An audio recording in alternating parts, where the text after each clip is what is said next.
There are 10 members in Ohio on the council, which scopes the entire state, mostly in the major metropolitan areas. And I am one of the 10. How it works, people go to the website, apply for a foundation grant. That goes up to the main foundation headquarters in Arkansas. It's sifted through either by persons or by computer until it comes to a manageable level back to council members, and then we vote on which allocation should be, make recommendations. Sometimes we recommend more money, sometimes we recommend a little bit less, sometimes it's not recommended, depends on the situation.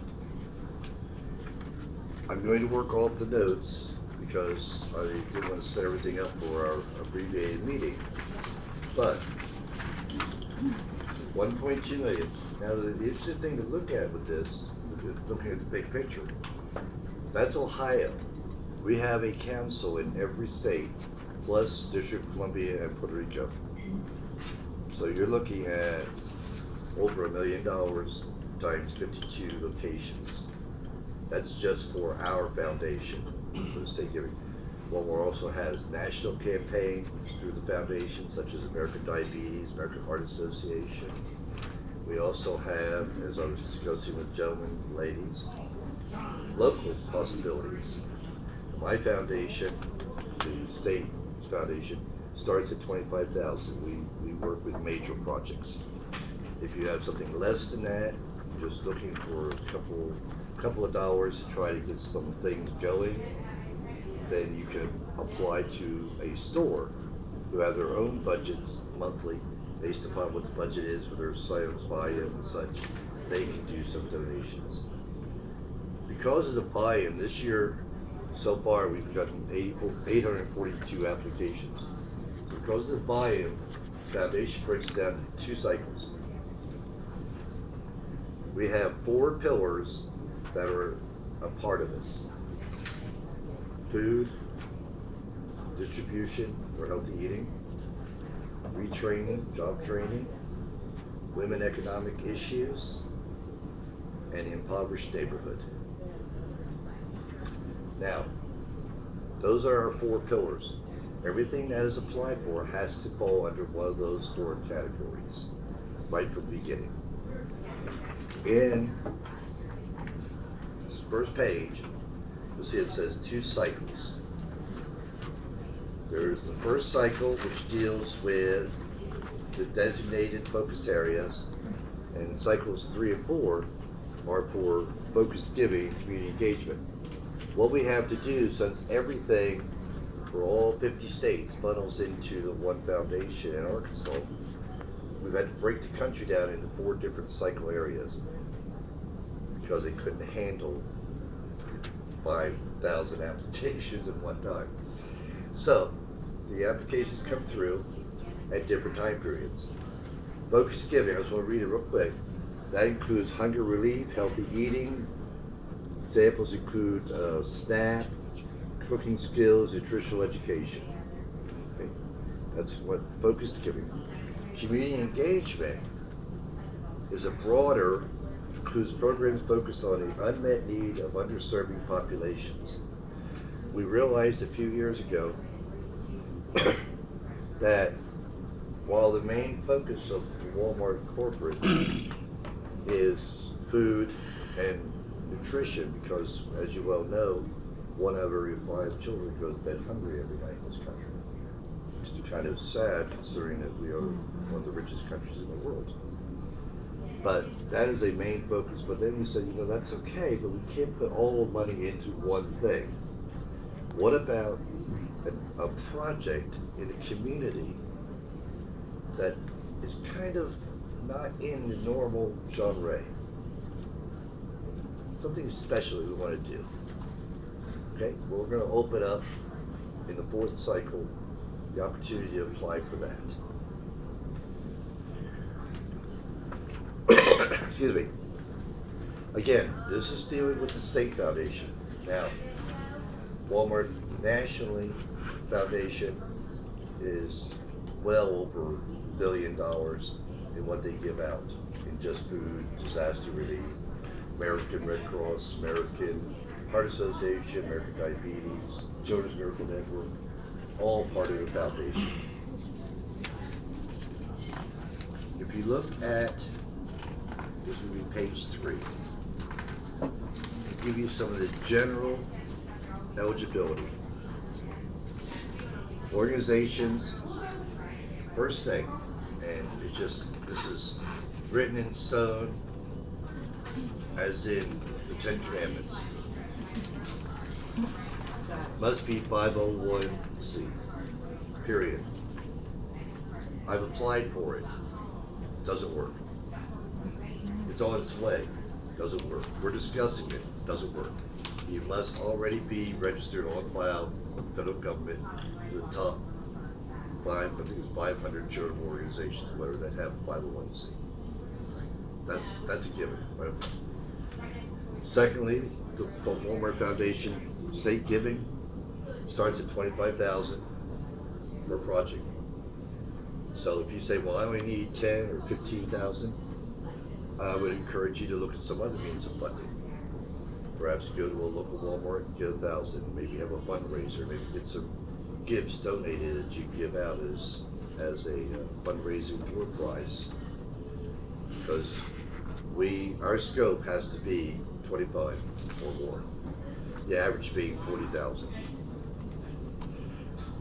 We require, without exception, that the project be for the good of the community. Let's say I belong to the Eagles and I want to have a camp outing. And I say, well, I want all the children of my Eagles in our lodge to be able to go. That would not be considered. It's inclusive. It's only the children of that lodge. But the lodge said we want to have a summer camp outing and we want money to be able to fund some things that we're going to be doing there for the community, and we're going to let all the children in 5th grade apply. That would be an option. That would be considered. So it must be for the greater good of the community. And particular emphasis is on underserved or poverty children. We're just seeing such a need, and we talked about this before the meeting started, that there are so many people who are just dropping through the cracks. And while there's lots of charities, there's lots of opportunities out there, we want to make sure that the communities we work in, that we serve, that we shop at, we make sure those communities have the opportunity to take care of the needy in that community. Cycle 2, go to your next page, is beginning, or it will be beginning. Cycle 1 is already finished. Cycle 1, I am currently reviewing the applications, and we're going to be giving a significant portion. Most of it is going to go for food or food relief, SNAP, backpack programs, Meals on Wheels, things like that. What's significant for an organization like yourselves is Cycle 2. You see application, for us it's 2, but Cycle 4 involves the state of Ohio. Those application dates are September 14th to the 18th. The website opens up 12:01 on the 14th, 12:01 a.m. And at 12:01 p.m. on the 18th, the website goes dark, shuts out. So if you have something you want to do, you gotta stay within the parameters. What's some of the things you could do? Let's say you have an educational program where you want to help young people learn a particular skill, whatever that would be. Look at it as underprivileged children in the field of education, and you can make your application. If you have, we still will take applications. for food and hunger relief. You have a group that you say, they would really be advantageous if they could learn how to cook, not just feeding them. I could have, as in Europe throughout the years of the last 2 centuries, I can have people lining up and be given food. That didn't help them grow. That didn't help them move forward. That just put them actually into more servitude.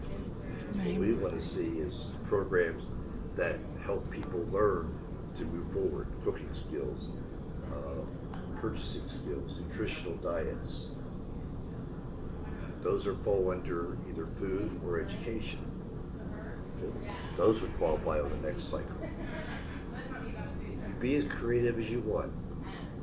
The thing is the program, as I said, is designed to meet the greater needs of the community and fall within the parameters that the literature is going to tell you.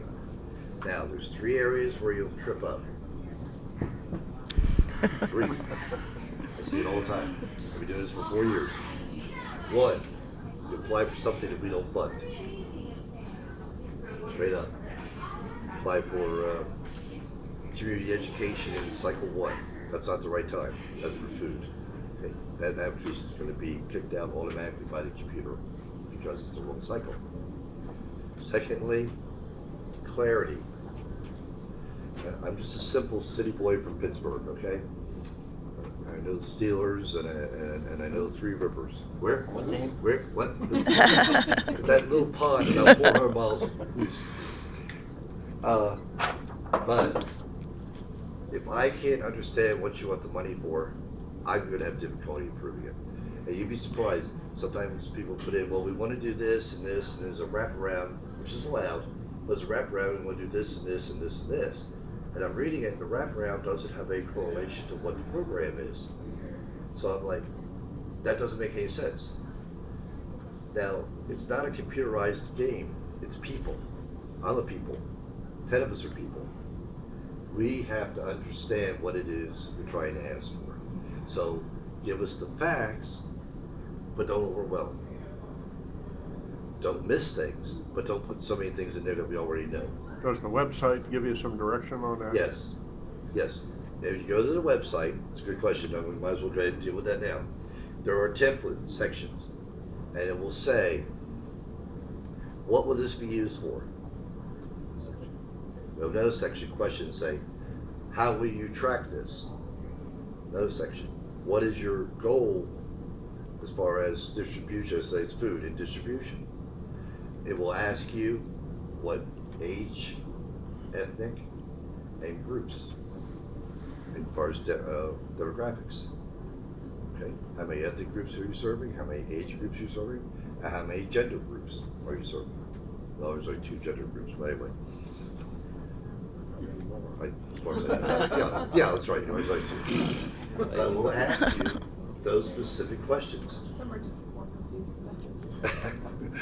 And they all have to add up. Okay, if I have 700 people in the age, I better have 700 people in the gender group. And that's the third thing, is mathematical accuracy. And I'm not trying to be correct on anybody's children here, but we have a generation that really doesn't have some of this math down. And I've gotten some young grant writers that I'll add it up, and they'll be asking for $582 for operating expenses, and the numbers all come out to 430. I'm like, where's the rest of the money? Look at it and make sure that it's accurate, that we know what you're doing. Anybody here shop at Elder Beerman? Or okay, great, okay. Anyway, at least get the Elder Beerman ads. Yeah, we all get that. Yeah. Every day. Have you ever noticed when Elder Beerman runs an ad, and I think they're the worst. That's as far as this. I think break clothes. I think this is the worst they do. Macy's maybe second.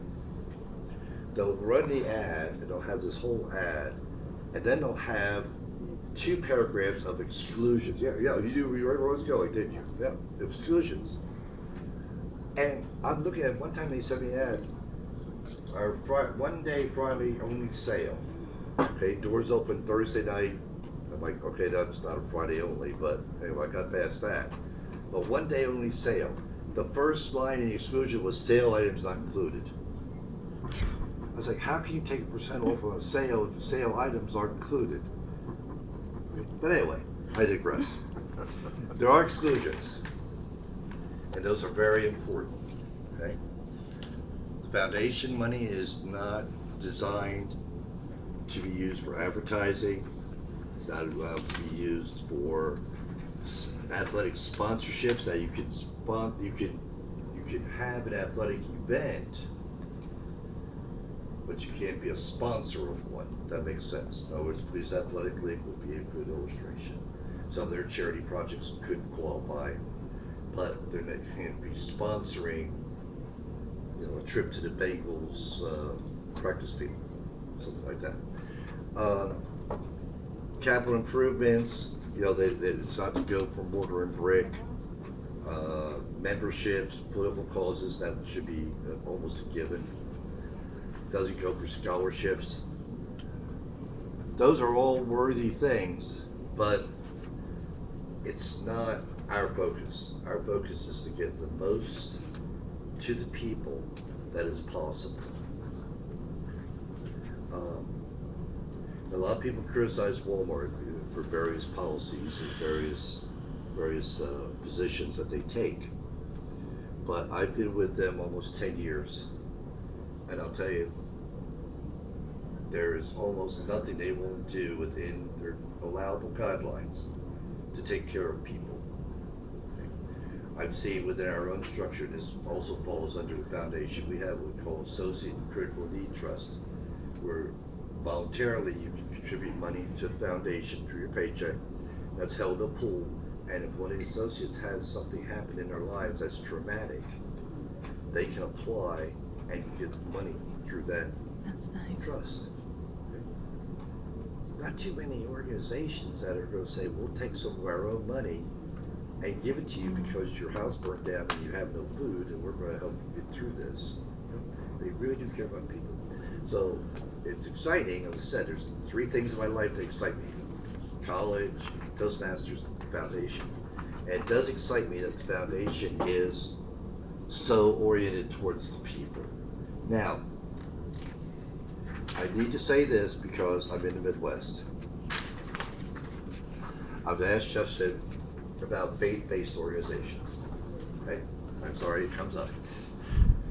We have no problem with faith-based organizations applying for grants, but they qualify like any other organization. It has to be for the good of the community. It has to involve the community. It can't be just for their members, and it can't be a marketing thing to get people to join that church. Good. Okay? As long as you're saying we're going to have a fundraiser to help this needy children in the community, and XYZ Church is going to fund it, we're going to do it, we don't have a problem with that. So Where's the application? the Church of Cannabis can apply. Right? Church of Cannabis? I'm sure They since started there's one an in officer, Indianapolis. Oh, Well, we are a 501. since there's an officer sitting next to you, I'm sure I don't know what you're talking about. Unless I was in Colorado, then I might have a little more information. But no, it is a touchy subject. We do the religious and the political. We have to be careful of that because we are an international company, and we have to answer to people in many different nations. I think that's all that our time allotment will allow for today. I do want to just make 2 comments, and I have to make these because the lawyers tell me I do. When I go around and make these presentations, no way is this a guarantee of acceptance or guarantee of funds. Okay? It's only presenting the information. All right? We don't want anybody to get the idea that because we're out letting people know about the foundation that they're automatically going to get something. Secondly, we do encourage everyone, even if you say this is the wildest idea, I wonder if they'd even think about it. Try it. You do not know what will happen unless you try it. Okay. I'm open to any questions to see if there's something let me specific. ask one question. You I sure asked one asked me. before, but the sheriff, I think, is probably familiar with the reentry program for ex-offenders here, which is both for the ex-offenders and their families. What cycle would that fall into if they needed help? What are they going to be? What's the scope of the project? The scope of the project is all of the ex-offenders coming back to Dayton to and their families to try to. Some of them are drug addicts and so on, recovering. Okay, let me rephrase that. Is it for relocation purposes? Is it for job training? What is the all of that job training, just getting them back into society. Okay, relocation expenses would not qualify, but job training, you could apply for that. Okay, because we very much want people to be back to work. Okay, I mean, why would we not? What cycle would that be in? You can go ahead and apply. I would say go ahead and try. We actually had job training this last cycle, but if you word it properly, you could put it under community engagement. So you could try in September. Now, it may not have as much success as if you waited until, let's see, I'm trying to think here, 3 or 4 acceptable social security areas.